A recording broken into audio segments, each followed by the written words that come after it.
எனக்கு வாய்ப்பு கிடைச்சா கூட ஸ்குவிட் கேம் மாதிரியான ஒரு மோசமான கான்டெஸ்ட்ல நான் கலந்துக்கவே மாட்டேன். ஸ்குவிட் கேம் சீரீஸ்ல ஏதோ ஒரு ஐலாண்ட்ல இந்த ஸ்குவிட் கேம் கான்டெஸ்ட் நடத்துறதா காமிச்சிருப்பாங்க. அந்த கான்டெஸ்ட்டை பொறுத்த வரைக்கும் ஒரு குறிப்பிட்ட பிளேயர்ஸ் அந்த கான்டெஸ்ட் நடக்கக்கூடிய குறிப்பிட்ட கேமை பிளே பண்ணி வின் பண்ணிட்டாங்க அப்படின்னா அவங்க தான் வின்னர், அவங்களுக்கு தான் பிரைஸ் மணி போகும். இந்த கேம்ல தோத்து போறவங்கள ஷூட் பண்ணி கொல்றதெல்லாம் எனக்கு பிரச்சனையே கிடையாது. பிகாஸ் இந்த கேமோட ஸ்ட்ரக்சரே அப்படிதான். ஆனா இந்த கேம்ல அடிக்கடி சொன்ன வார்த்தை என்ன அப்படின்னா ரூல்ஸை ஃபாலோ பண்ணணும், யாருமே ரூல்ஸை மீறக்கூடாது அப்படிங்கிறது தான். ஆனா இந்த கேமோட கிரியேட்டர்ஸ் அந்த ரூலை பல இடங்கள்ல மீறி இருப்பாங்க.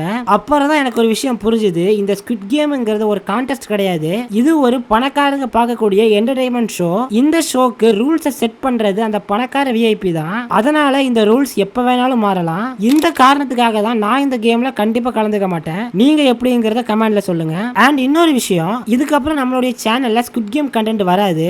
ஏன்னா கண்டென்ட்டா போடுறதுக்கு எதுவுமே கிடையாது. ஆல்ரெடி என்னோட சேனல்ல ஸ்குவிட் கேம் பத்தி 50+ கண்டென்ட் போட்டிருக்கேன். இதுக்கு மேல போடுறதுக்கு கண்டென்ட்டும் இல்ல.